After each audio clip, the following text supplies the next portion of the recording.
नमस्कार मैत्रिणींनो, मंजू क्रिएशनमध्ये तुमचे सर्वांचे स्वागत आहे. तर आज मी तुम्हाला दाखवत आहे सालीच्या मुगाच्या डाळीची खिचडी. तर चला मैत्रिणींनो, आपण बघूया ही खिचडी कशी करायची. अगदी मोकळी अशी ही खिचडी बनते. आता यासाठी मी 1 वाटी तांदूळ घेतले आणि अर्धी वाटी सालीची मुगाची डाळ घेतलेली आहे. सालीची डाळ ही खूप चांगली असते शरीरासाठी, त्यापासून भरपूर प्रोटीन मिळते. त्यामुळं सालीची डाळ ही नेहमी वापरावी. आणि आता त्यामध्ये मी घालणार आहे 2 लवंग, 2 मिरे, थोडीशी दालचिनी आणि 1 तमालपत्र घेतलेलं आहे. उन्हाळा असल्यामुळं अगदी थोडे थोडे मसाले यामध्ये मी यूज करणार आहे. तर बघा मैत्रिणींनो, आता आपण हे घेतलं आहे. अजून त्यामध्ये मी घालणार आहे कढीपत्ता, कोथिंबीर आणि लसूण. एवढ्या वस्तू मी या खिचडीमध्ये एवढे घालणार आहे.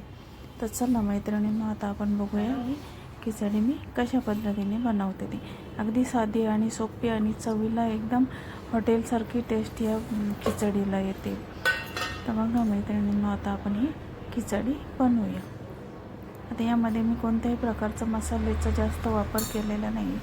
थोड्या प्रमाणातच एक एक 2 लवंग मिरी वापरलेली आहे. तरी या खिचडीला टेस्ट खूप सुंदर येते आणि लहान मुलंसुद्धा खाऊ शकतात अशी कमी तिखट खिचडी जर केली तर. चला मैत्रिणींनो, आता मी गॅसवर एक कुकर ठेवलेला आहे. आता त्या कुकरमध्ये मी अर्धी पळी तेल टाकून घेतलेलं आहे. आता आपण ते तेलामध्ये सर्व मसाले टाकून फोडणी करून घेऊया. जिरे, मोहरी. आता आपलं तेल गरम होत आलं आहे. आता आपण त्यामध्ये थोडीशी जिरे आणि मोहरी टाकून घेऊया.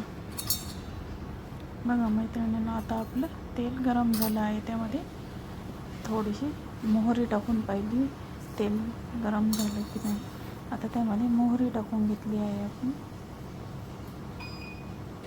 मैत्रिणींना, तुम्हाला माझे व्हिडिओ आवडत असतील तर माझ्या चॅनलला लाईक, शेअर आणि सबस्क्राईब जरूर करा.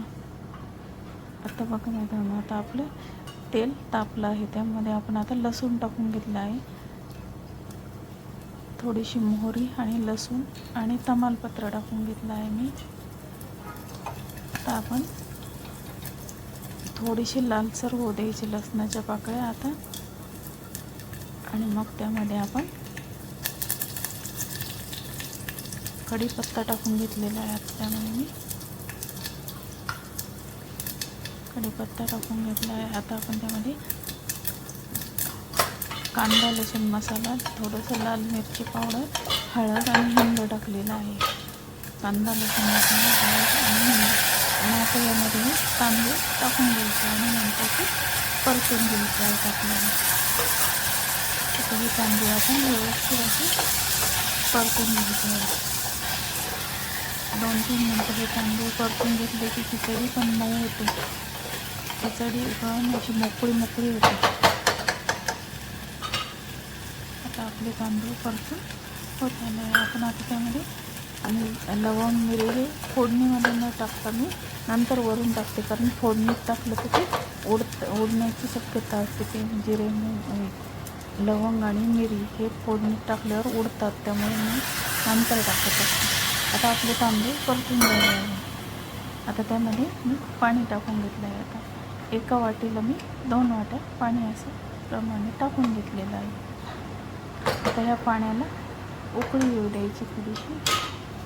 आता त्यामध्ये आपण मीठ टाकून घेऊया. कोथिंबीर टाकली आहे आणि आता आपण त्यात मीठ टाकून घेऊया. आता मीठ टाकल्यानंतर आपण आता त्यामध्ये 2 चमचे मी त्यामध्ये आता थोडी पाण्याला उकळी आली आहे. आता आपण त्यामध्ये 2 चमचे साजूक तूप टाकून घ्यायचं आहे. त्यामुळे खिचडीला टेस्ट अगदी छान येते आणि मुलंसुद्धा तूप खायचा कंटाळा करतात. त्यामुळे ह्याच्यामध्ये आपण टाकल्यावर त्यांना समजतसुद्धा नाही यामध्ये तूप टाकलेलं आहे म्हणून. आणि आता आपण कुकरला झाकण लावून घेऊया आणि फक्त वाफ भरेपर्यंत आपण ठेवायची. शिट्टी जास्त होऊ द्यायची नाही, मग मोकळी होती, अगदी खिचडी मोकळी होते. आता मीच कुकरचं झाकण लावून घेतलं आहे. आता आपली खिचडी रेडी होत आली. बघा मैत्रिणींना, अशा प्रकारे आता ही आपली एकदम मोकळी अशी खिचडी तयार झाली आहे. अगदी कमी तिखट आणि चांगली टेस्ट येते या खिचडीला. आणि खिचडीमध्ये सालीची डाळ वापरली तर टेस्ट अजून वाढते. धन्यवाद.